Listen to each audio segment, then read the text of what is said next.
Man bites dog. And this was the talk of the town. It was the headline of the Daily Telegraph. Is that your headline, Buzz? No, it wasn't, mate. It wasn't. I was watching it home on TV, and what a game, mate. It was a great game, and the mighty Bulldogs are absolutely flying, and they smashed the Dragons. But what was the come out of this? And Buzz, you've been pretty outspoken about it. Was the bite or non-bite from Flanagan on Crichton? Gordy, what did you think about this? That there? Yeah. I think it's a bite.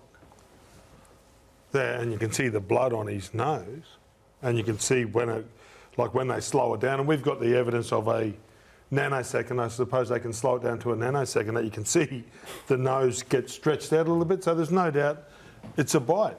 Does Crichton, Buzz, I read your article today, Crichton's got a bit to answer for, and maybe he does, but then the game needs to charge him for force with the head or something like that. I think you go a bit heavier than that. He basically, in my view, attacked the head of an opponent. Really? No. Hold on.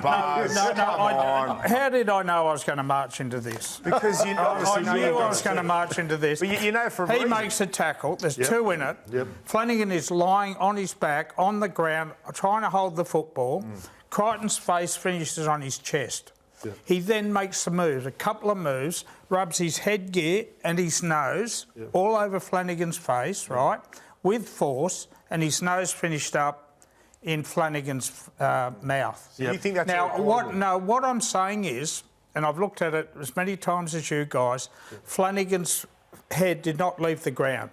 He did not reach up to try and snap it. I get that. It was forced into his mouth. Totally understand. And there are mitigating circumstances, and I have no doubt Stephen Crichton was to blame for the actual incident. Okay, so Steve Crichton closed Cole's mouth? No, but he put his nose in his mouth. Buzz, the entire incident... Did he close his mouth? You can push down on force. If you look at someone pushing down on force and doing that, and if that's a charge in the NRL, we charge Stephen Crichton.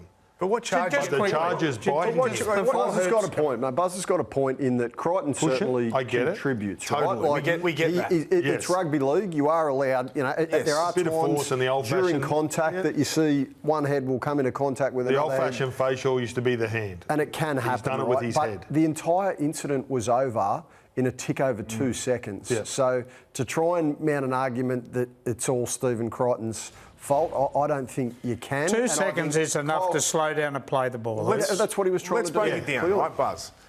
Is it a reportable offence what Stephen Crichton did to Flanagan? Yes, I think it is. What for? What is it? For giving him a facial. For giving him a facial? Yeah, well, why didn't he just complete... apparently for slowing down the play the ball. How many times do you see head-on-head? Like, I agree that Stephen took it a little bit too far, but there was not brutal force, there was not... You don't think it was brutal force? No. How would you like 99 kilo I've line had 99 on your kilos. digging their nose into your mouth? I don't think his head's 99 kilos. It's not Brian Fletcher. You know what? Did Flanagan bite him or not? I want to say this. Did Flanagan bite him or not? He's had a nip. Well, how else would the blood have appeared? You're asking me an obvious question. Yeah, I am. Well, what would you do if someone did it to you? But if it's not a reportable offence... He was holding the football. He couldn't push him away. There was nothing... So you bite him? No, there was nothing he could do. But bite. Now, back in the 80s, I covered many judiciary cases down at Phillip Street, right? And there was a guy called Jim Comans who was the toughest judiciary guy ever. Chairman, right?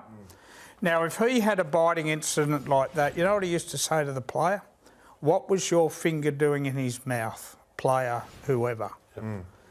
And what was his nose doing in his mouth? I get that. I'm telling you, and I think you might be shocked at the judiciary tomorrow night because I expect he'll get off. You think he'll get off? There's one thing in Flanagan's favour is when Stephen Crichton did complain, it wasn't right at the spot, but then it goes towards Crichton because he thought about it and thought, no, it's serious, and I want to complain. He's made an official complaint. He did make an official complaint. So there's two ways that can be viewed. Yeah, but he has made the official complaint after the game. He clearly felt aggrieved. If you look at the still photographs that he put up on social media, you can see teeth marks there. I understand your argument, Buzz, but I think that's an outlandish statement to say that he's going to get off tomorrow I reckon he'll get I think he'll get between 4 and 6 weeks. Well, I'll accept an apology from you when he does. Absolutely, you'll get one. Yeah. Jack Whiten got 3 weeks last year. Totally different case. Kevin Proctor got 4 weeks. No one was lying on top of him, ramming his head into him. But Buzz, just because he's put his schnoz in his mouth doesn't give Flanagan That's not the right the to charge. chomp on it. You're just not allowed to bite. You can't bite in rugby you- mate, league. you You've can't never been bite. allowed to since 1908.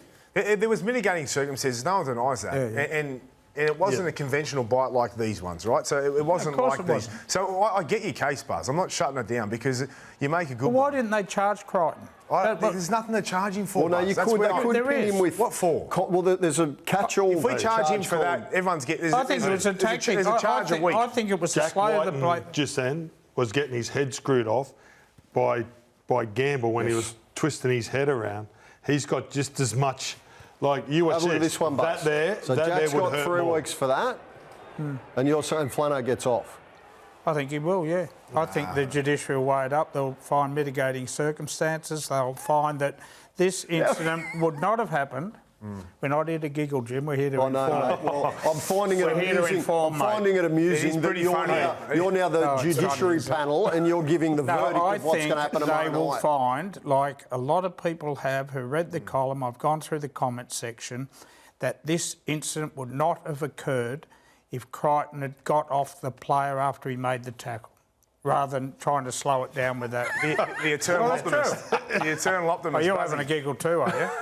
Buzz? Hey? You're doing stand-up tonight. Are you available for representation down at headquarters tomorrow? At judiciary headquarters? Buzz will be there with his We got No, QC Buzz. I might have to be sorry for having an opinion, but anyway. Okay, so what do we think then? Do you think he's going to get suspended? How long? Yeah, well, if Jack Whiten, and there's circumstances there, right? So it's got to be equal with Jack at least. It's Buzz, simple as that. Buzz thinks he's getting off. What do you And think? plus he drew blood. Yeah, also. Yeah, but he wouldn't have drawn blood if he didn't put his nose in He his wouldn't have mouth. drawn blood if he didn't bite.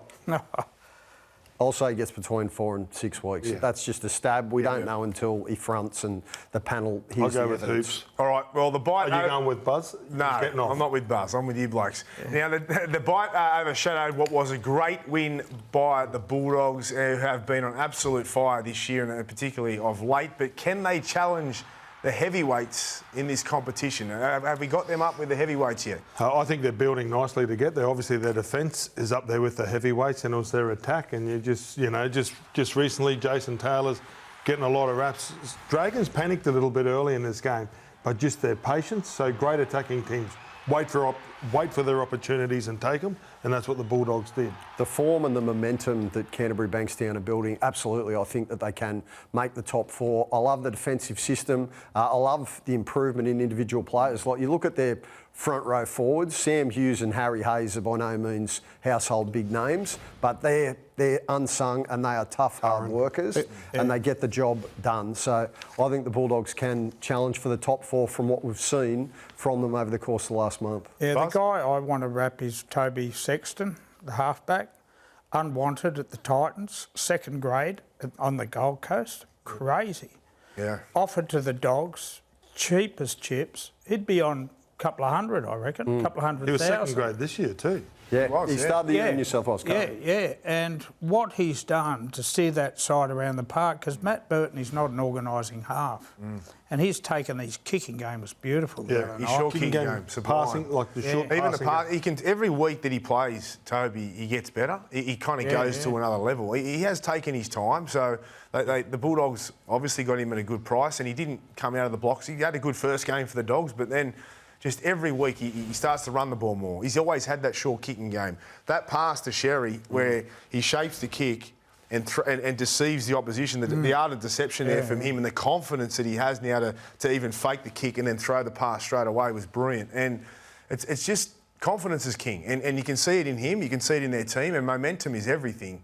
And these guys at the moment, they believe they can beat anyone. They believe in each other, they believe in themselves, and that's dangerous. Especially coming into the finals, I think they can beat some of those top teams. I've got no doubt about it, actually, the way they're playing. I wouldn't want to play him in the finals, would you? No way, not with the momentum that they've got at the moment. And listening to Stephen Crichton after the game, he said, we'd rather save tries than score tries. It just gives you a little insight into the mentality that Cameron Ciraldo has built this year. It's a great story. It's the best story in the game.